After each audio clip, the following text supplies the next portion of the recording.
আসসালামু আলাইকুম। আজকের খবর থেকে আমি বাজিদ চিফ রিপোর্টার বলছিলাম। দর্শকবৃন্দ, আপনারা এর আগেও প্রতিবেদন দেখেছেন।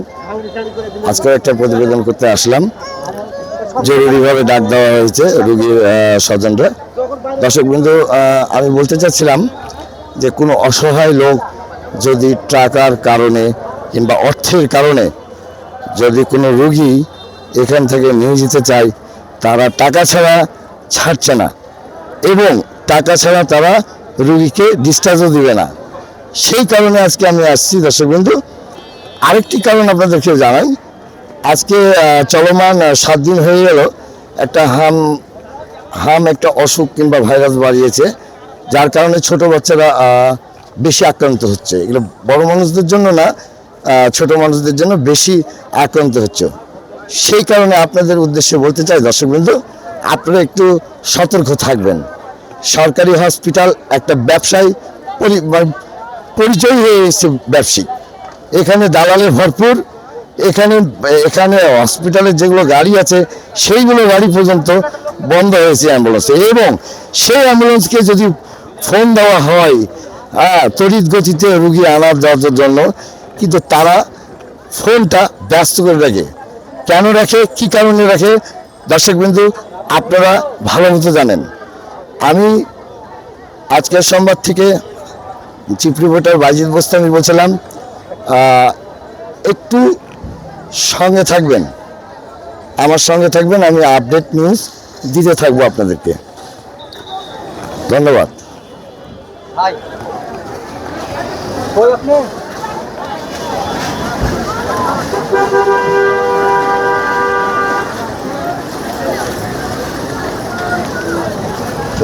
যাবো না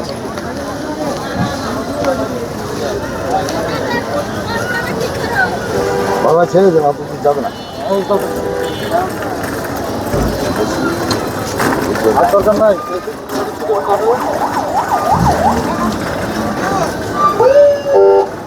ভাই আর করেন না, বড় হাঁটবে না। এই কেন চালাবে। আসসালামু আলাইকুম। আজকে আমরা খবর থেকে আমি চিফ রিপোর্টার বাজিদ বোস্তামি বলছিলাম। আমি রাজশাহী হসপিটালের আইসিতে আছি বর্তমানে। আমার এক বড় ভাইয়ের সাথে 2 দিন আগে সাক্ষাৎকার নিয়েছিলাম। নেওয়ার পরে সে কজ দেখায় অনেক কিছু। তো আমি বললাম যে আপনি দেখেন, দেখে ইমপ্রুভ যদি না হয় অবশ্যই আমাকে রিং দিবেন। সে রিং দেয় এবং বলে যে আমার বাচ্চার প্রচণ্ড আর কি ওষুধপাতির খরচ বেশি যাচ্ছে, আর উনি একটা মীমাংসার মানুষ। সে 5,000, 7,000, 8,000, 10,000 কীভাবে দিনে পায়। দর্শকবৃন্দ, আমি আমার মুরব্বী এক লোক, আমার বাপ বয়সী এক লোকে আমি একটু কথা বলবো এই বিষয়ে। তিনি কি বলে, আমি কি বল, মানে আপনি বলেন যে কাজগুলো করছে, আপনি তো শুনলেন, ক্যানোলার বিষয়টাই বলেন। কিংবা এই হসপিটালে আপনিও জানেন, আমিও জানি, এটা সরকারি হসপিটাল। এখানে ওষুধ বাইরে থেকে কিনা মানে এটা একটা অপরাধ। 1 2 নম্বর কথা হচ্ছে, এই ওষুধের দাম যদি এত হয়, এই লোকটা কি করবে আমাকে একটু বুঝান। হাসপাতাল থেকে ওষুধ দেওয়া উচিত, বেশিরভাগ ক্ষেত্রে হাসপাতাল থেকে দেওয়া উচিত। আর যারা দরিদ্র রোগী তাদের জন্য একটু বিশেষ ব্যবস্থা রাখা উচিত। তাদের জন্য দরকার হলে আর্থিক সহায়তাও করা উচিত ওষুধ কেনার ক্ষেত্রে। আর ক্যানোলার যেটা কথা বললেন, সেটা তো অদক্ষ নার্সদের দ্বারা দিলে পারে অনেকবার ফুটাতে হয়।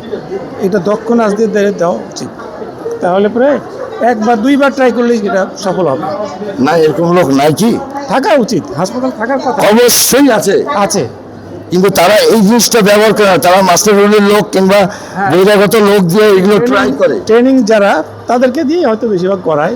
কিন্তু আপনি ভালো করে জানেন, 2টা ক্ষেত্রে সরকারি 2টা ক্যানোলাতে এত বড় ক্ষতি হয় যে এখান থেকে ভুল জায়গাতে লাগিয়ে রেখে চলে যায় ওরা। তার ফলে স্যালাইনটা ভুল জায়গাতে চলে যায়, চামড়া ফুলে যায়, এবং চামড়া ফুলে যায়, কালো হয়ে যায়, এবং সেই ব্যথা বহুদিন থাকে। সে বাচ্চাটা কি বলতে পারবে? বাচ্চা তো বলতে পারবে না, বড়রাই বলতে পারে না। সেই ক্ষেত্রে আমি যে বলেছিলাম যে আপনাকে নন এডুকেশন লোক দিয়ে আমি আপনাকে ক্যানোলা করাবো, তাহলে ব্যথাটা বুঝবেন। একেবারে ঠিক কথা বলেছেন। কারণ আমি কি ভুল কথা বললে আব্বা বলবেন? আমার জানা অনেক রোগীরই এরকম ঘটনার বিভিন্ন হাসপাতালে দেখেছি যে ক্যানোলা ভুল জায়গাতে লাগিয়ে রেখে দিয়ে ওরা চলে যায়। বলছে হয়ে গেছে লাগা। এবং তাদের আর চালু করে দেওয়ার ফলে হয় কি, কেন ভুল জায়গাতে মেডিসিনটা, এই স্যালাইনটা জমতে থাকে, গিয়ে ফুলে যায়, ব্যথা হয় এবং সেই ব্যথা বহুদিন থাকে।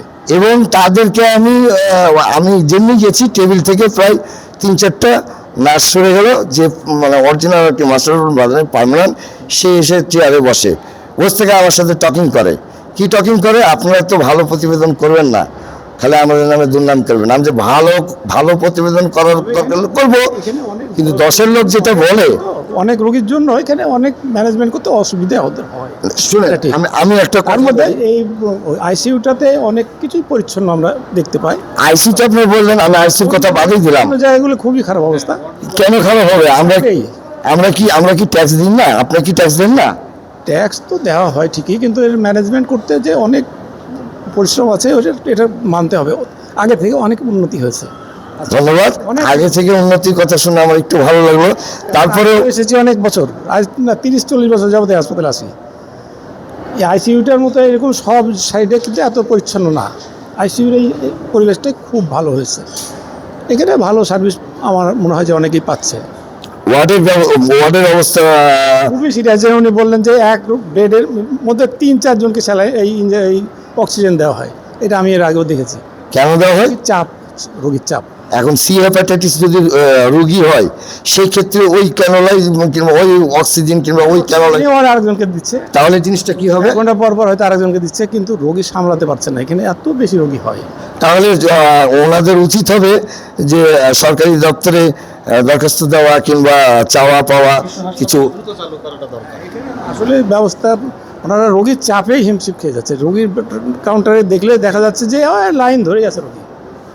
এত রোগীর চাপে ওরা জায়গা দিতে পারে না। ফ্লোরে দেখা যাচ্ছে অনেক, আপনি দেখেন যে ফ্লোরে বহু রোগী শুয়ে আছে। আসলে ব্যাপার হচ্ছে বাবজান, আমি একটা কথা বলি, এখানে কিন্তু অট্টালিকার লোক আসে না।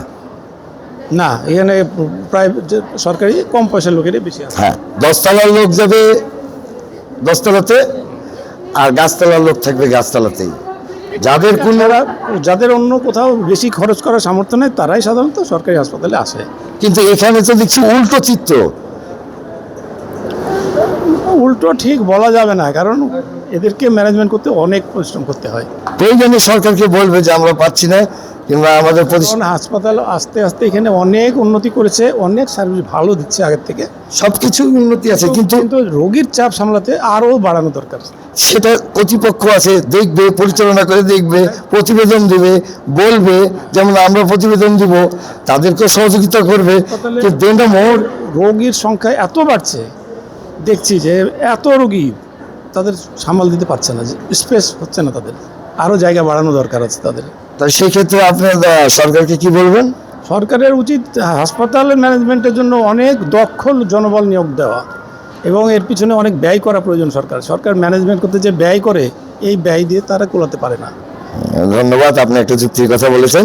তারপরে দেশের এখানে ভালো ম্যানেজমেন্ট করতে অনেক ব্যয় করতে হবে। সরকারের বাজেটের বড় অংশ এখানে হাসপাতাল জন্য ব্যয় করতে হবে। তারপরে আমরা তার সাথে ব্যয় ম্যানেজমেন্ট করা হচ্ছে কিনা সেটা দেখারও বিষয়, দক্ষ জনবল থাকা দরকার। যেহেতু একটা চামচে 1 লাখ টাকা দাম, এটা আমরা লিস্ট করে সচিবালয় পাঠাই। এই জন্য এগুলো সত্য আছে। হ্যাঁ, বালিশ কাণ্ড তো সবাই জানে।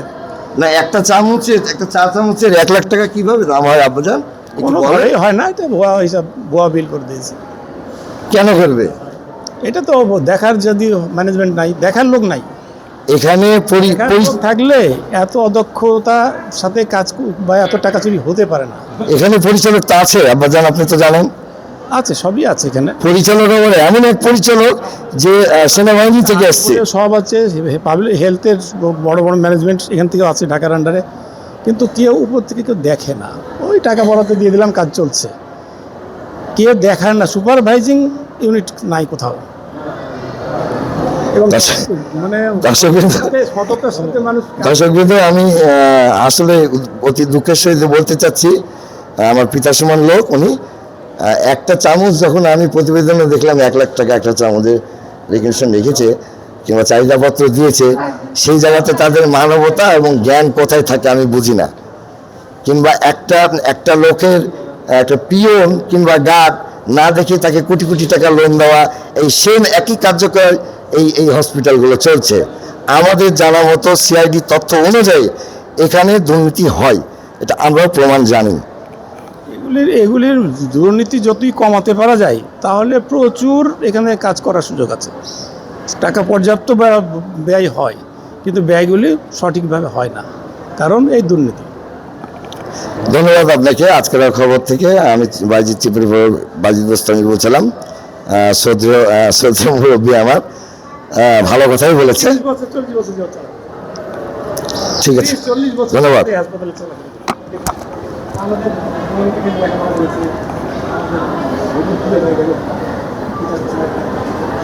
আরেকটা